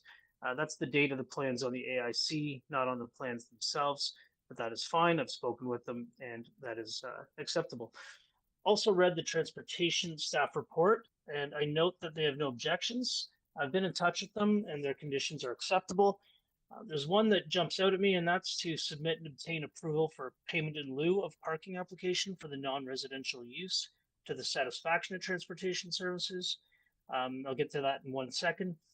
But all of the variances are the result of existing conditions, with the exception of the variances regarding the new tandem parking spaces at the rear, which are necessary to accommodate the garbage solution requested by community planning staff. The subject site is not regulated by bylaw 569/2013, as shown on the image before you right now. It's a bit of an anomaly on this strip of lakeshore. It's still subject to the new Toronto code. If it were to be held to the standards of a CR zone in the newer citywide bylaw, like the adjacent properties, a number of variances would no longer be necessary, including the permitted use, the minimum lot frontage, the minimum front, side, and rear yard setbacks, parking for a medical center, accessible parking, and tandem parking space access. None of these would be necessary under the current bylaw. I included a comparison table in my planning rationale, but we don't need to go through that. I do find it interesting that if this site was zoned under bylaw 569/2013, rather than the new Toronto code, then no parking would be required for the commercial space, and the transportation condition for payment in lieu of parking also would not apply. And this condition results in a cost of more than $15,000 to our client. It's $2,500 per non-residential parking space deficiency, plus fees, plus time. So that is interesting tidbit. I'm happy to answer any questions you may have or go through the variances one by one, but I'm of the opinion they passed the 4 tests.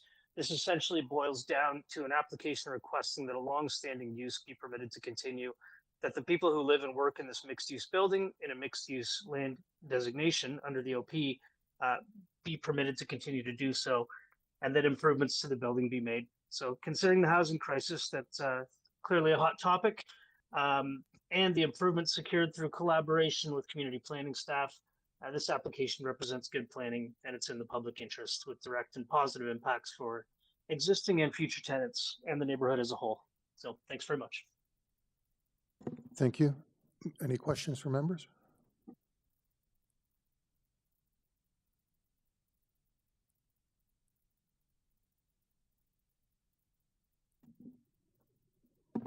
Sorry, just for clarification, you're suggesting that we remove the condition for cash in lieu of parking?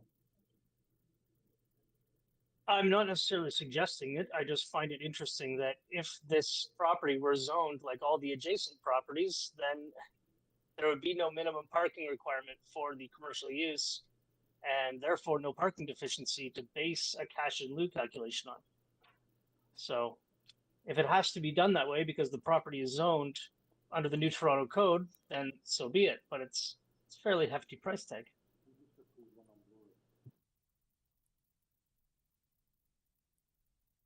We just approved the Tridel development on Bloor without any cash in lieu. Yeah, they just put in the variance to not have any parking, right? Commercial parking. Yeah, so normally it's either or, you wouldn't double dip, because if you have the variance, then you don't need the cash in lieu. Right. Yeah. So is there not a variance being requested here for that?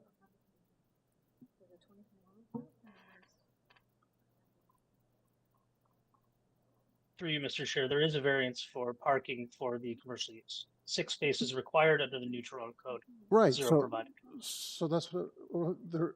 So Barb, sorry. So they are requesting the variance for the Right, so for the there park. shouldn't be cash in, like, They shouldn't be both. yes. Okay. And they can only get cash in lieu for commercial parking spaces, not for residential.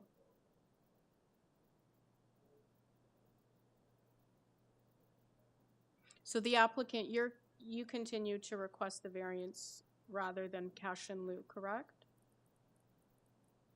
Great. The variance is necessary. Yes, through you, Mr. Chair, the variance is necessary according to the zoning review and how this property stacks up against the New Toronto Code. So we do need a variance regarding the commercial use, and then we have this condition from transportation. Okay, so I think what we're trying to say is that if we approve the variance, then we don't need to approve the condition of the cash in lieu. Correct.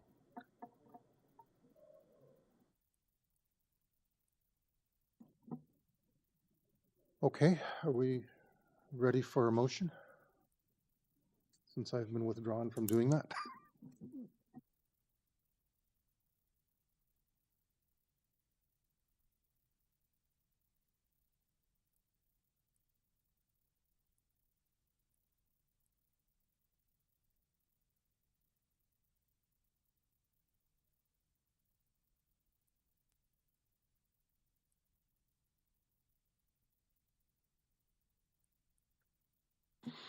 So, sorry, for those waiting on the line, we're having some technical issues.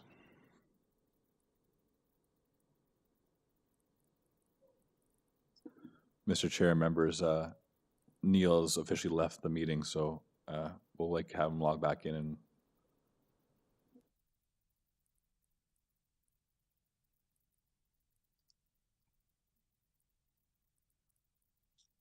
Please stand by.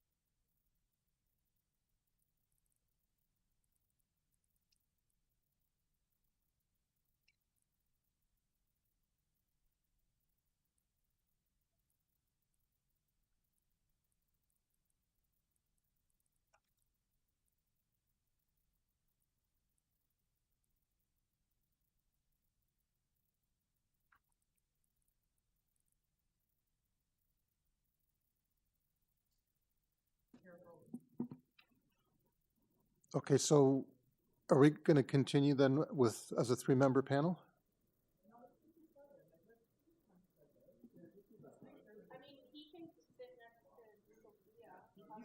He's here. Yeah, that's fair enough. I keep forgetting. It's like we're not doing this by WebEx only anymore. So Neil, you're here. Just because we can't see you, that doesn't really matter.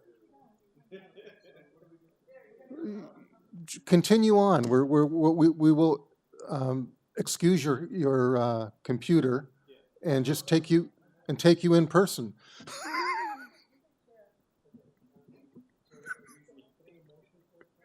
Yes, but you're going to have to turn on Sophia's microphone if you want to do it.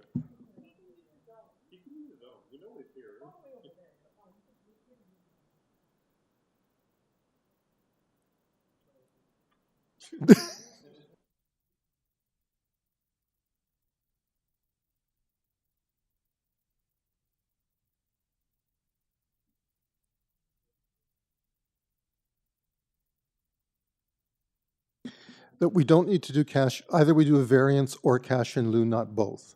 So if you're going to accept the variance, you don't need the condition for cash in lieu.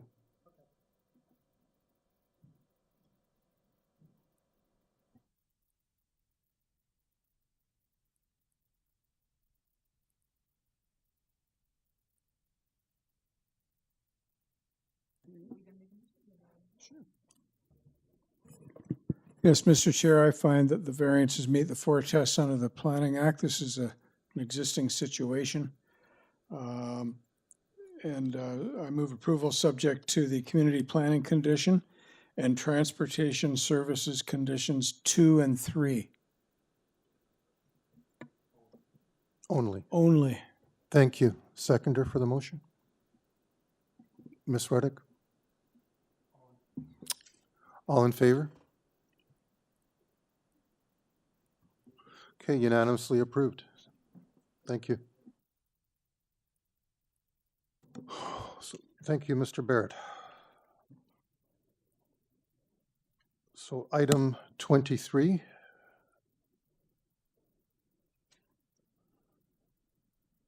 No, I've got a computer problem. Hold on.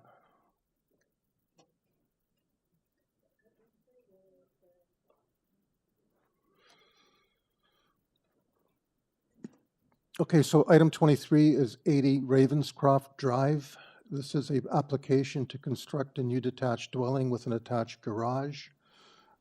This is a deferred application from July the 6th. There are 4 variances. We have planning requesting 2 conditions. We have forestry requesting condition 3, which is cash in lieu. And I believe that's all we have.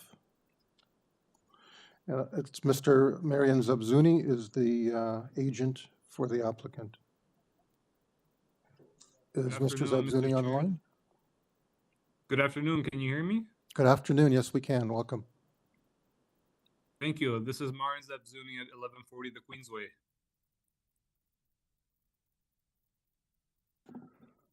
Okay, it's been an interesting afternoon. Not sure if we need a full presentation on this, but if you would like to hit some highlights for the members, thank you. Yes, the highlights are essentially we were deferred last time because TRCA recommended deferral to have more time to review the last remaining items, which are very minor. They now have finalized that review and have no objections, as there is a TRCA letter uploaded. You can see that. Ravine, no concerns. We have also support letters from neighbors, and planning supports us as well. So everything essentially has been addressed, and I think we're in good ways to kind of proceed forward. If you have any questions, please let me know. I'd be happy to answer any. Just one question from me before I turn it to the panel members. The front yard setback in relation to the neighbors, and is that an existing situation? The neighbors are existing. The proposed dwelling, essentially because of the TRCA buffer zone, part of the proposed, because there's different jogs, is coming towards the front a little bit. So it's very minor. Planning has no concerns. We spoke with planning before we proposed that. No, I understand the rationale. Just wanted to understand why for on a new dwelling you're looking for a front line. But got it. Thank you. Yeah, it's TRCA. Okay, members, any questions?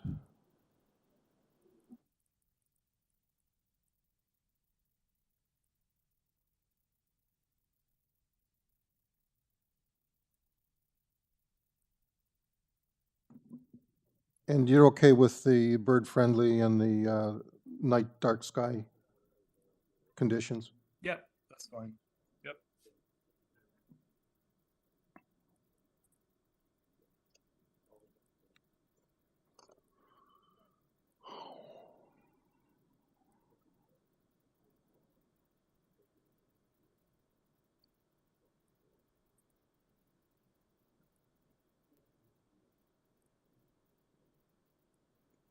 If there's no questions, is anyone ready for a motion?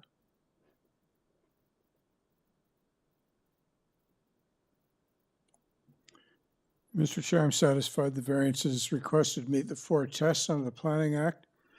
And I move approval subject to urban forestry condition 3 and the community planning condition 1A and B as set out in their memo dated July 6th, 2023.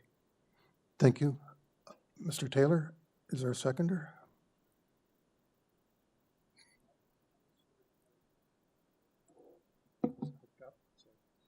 I'm happy to second. I just wanted to flag though, I noticed it seems that the forestry condition is listed as 2 in the materials, but 3 in the memo. Am I wrong about that? Like in the materials and I've got 3, but I don't know. in the memo, to September 7th memo, and that's in the materials in this section, it lists 2. That's from Ravine. They don't have any conditions. Oh, sorry. Okay, then yeah, I'm fine then too. I'll second it as list conditions number 3 from forestry. Okay, all in favor? Okay, unanimously approved. Thank you. Mr. Zabduni. No, I was absent for both. Whatever. I did. He just. Okay. Okay. Just not on, what is it that we're on? Well, not WebEx. Oh, you're still on YouTube. Oh, okay. Well, then he's here. That's all good. Okay. Sorry. So our next item is item 24, 94 Willow Ridge Road, deferred from June 8th. This is an application to convert the basement into 1 additional unit and to construct a new asphalt driveway in the front yard. There are 2 variances. And we have forestry with a recommendation for refusal, or alternately a forestry 2 condition, transportation with 5 conditions. Mr. Chair, members, the agent has asked to be on video, so I've gone ahead and made them a panelist. Michael, you're now a panelist. You're able to turn on and off your video by clicking the Start Video button at the bottom of the screen. Mr. Swan, welcome. Thank you.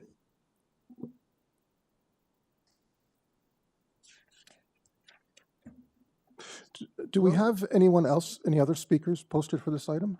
Mr. Chair, there is no one on the call, and there is no one in the council chamber. Okay, because I did note that there are letters of objection, so but there's no one in person. Okay, thank you.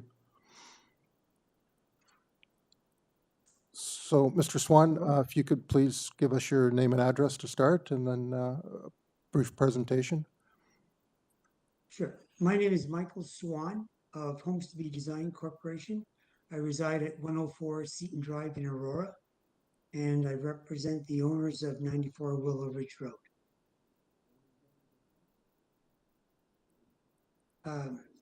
94 Willow Ridge Road is a 2-story brick detached house built in the mid-1960s, as are the majority of homes in this neighborhood.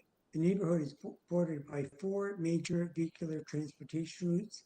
It is a community where automobiles are the normal mode of transportation. The owners wish to create a new driveway and parking space at the north side of the house, specifically for the proposed basement unit. The location of the proposed driveway is contrary to the regulations of the perceived front yard that would be suggested by the zoning notice. It should be noted that although the zoning examiner chose the north side of the building to be the front of the house, as you can see from photographs from my report, the front of the building, where the front door and the municipal numbering is located, is on the west side of the lot. The location of the proposed driveway would allow ease of access and convenience to the future resident of the proposed basement. This would afford both the primary building owner, who also resides in the building, and the new tenant, each a greater amount of privacy. The location of the proposed driveway would not be visible from the adjacent neighbor's windows. The remaining portion of the north part of the lot would still comply with the soft landscaping requirements of the zoning bylaw. The original application was deferred so that the owner could engage the service of an arborist as requested by urban forestry.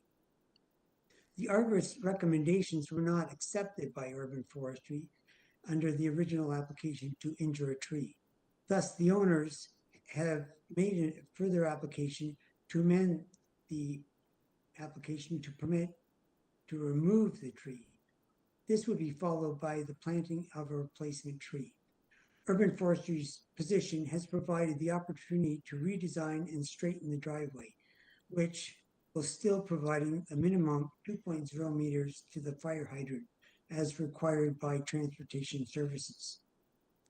The owners have submitted a letter to the committee identifying their reasons why they think that this application should be approved, and they include the fact that there is no overnight street parking or permit parking on the street. The owners are also aware of 3 letters of opposition from the neighbors. These properties are not adjacent to the subject property, and the introduction of the proposed driveway will not affect their quality of life, privacy, safety, or the enjoyment of their homes. Their concerns of increased noise, traffic congestion, and criminal activity resulting from the proposed driveway and secondary suite are unsupported, and I suggest that the authors of the letters are waging a battle that is personal rather than in opposition to the proposed design. I believe that the proposal satisfies the 4 tests and should be deemed minor in nature. I believe that based on my report and this presentation, sufficient proof is being presented for approval, and I request that the committee members grant the minor variances sought. Thank you very much. Thank you for your presentation. I'd just like to make a comment. I mean, the basement, although the application is to create a basement apartment, that's available to you as of right. It's not a variance. Yes, it is. So really what's Yes. it, and I noticed that one of the objectors spoke to that. I mean, that's not an issue. That's not before us. What's at issue is whether there should be a second driveway or not. And I guess I want to point out that you don't have to have a parking spot in order to create the basement apartment. So really, this is a choice of your owner that, you know, wants that parking situation. And that's why we are here. So it's, I think everyone wants more housing units, but it's a question of whether they want the parking or not. I leave it, but kind of similar to what we've been talking about earlier today. I'll leave it to open it up to the members if they have any questions.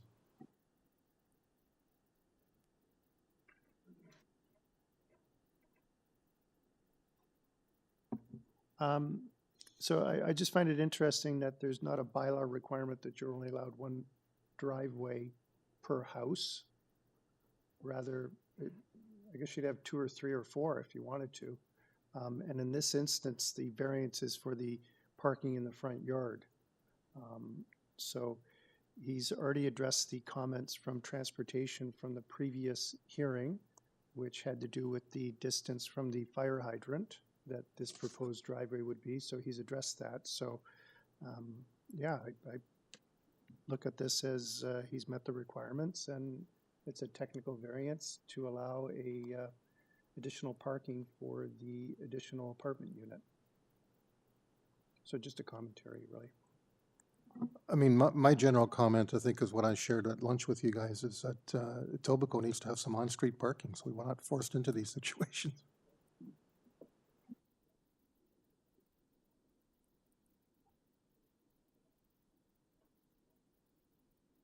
So if there's No other comment. I'll move for approval. Variances requested are minor in nature and meet the 4 tests in the Planning Act, and that's subject to forestry condition number 2. I'll second that, Mr. Chair. All in favor? Opposed? Carried unanimously. Thank you, sir.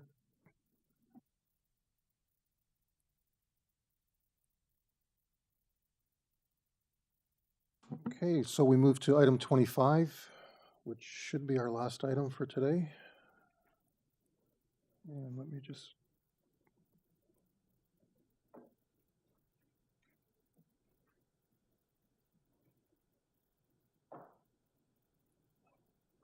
So item 25 is 65 Claybrooke Street. This is an application to construct a 1-story addition above the existing building and a new ancillary building.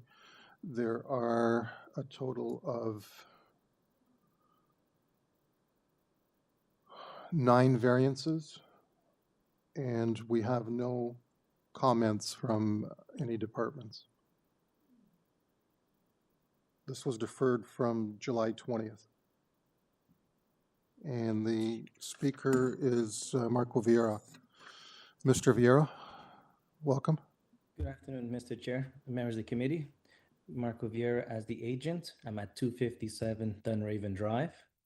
And the application before you was deferred previously from July 20th, and that was to clarify the percentage of proposed front yard soft landscaping within the zoning notice. So that's why we deferred it at that time to increase our numbers. It didn't really increase our numbers based on the examiner's review and explanation, but we just wanted to be certain at the time that we had the correct percentages indicated. Okay, any questions?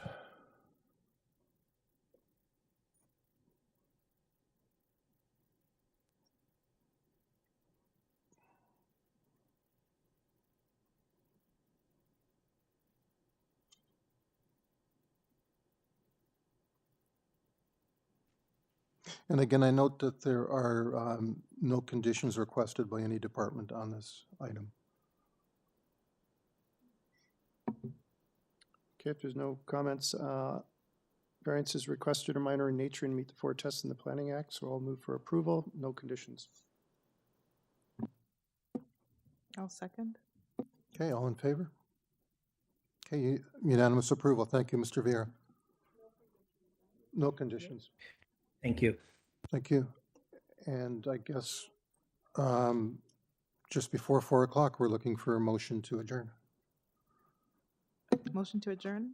Thank you. Seconder? Do we need that? Mr. Palmer?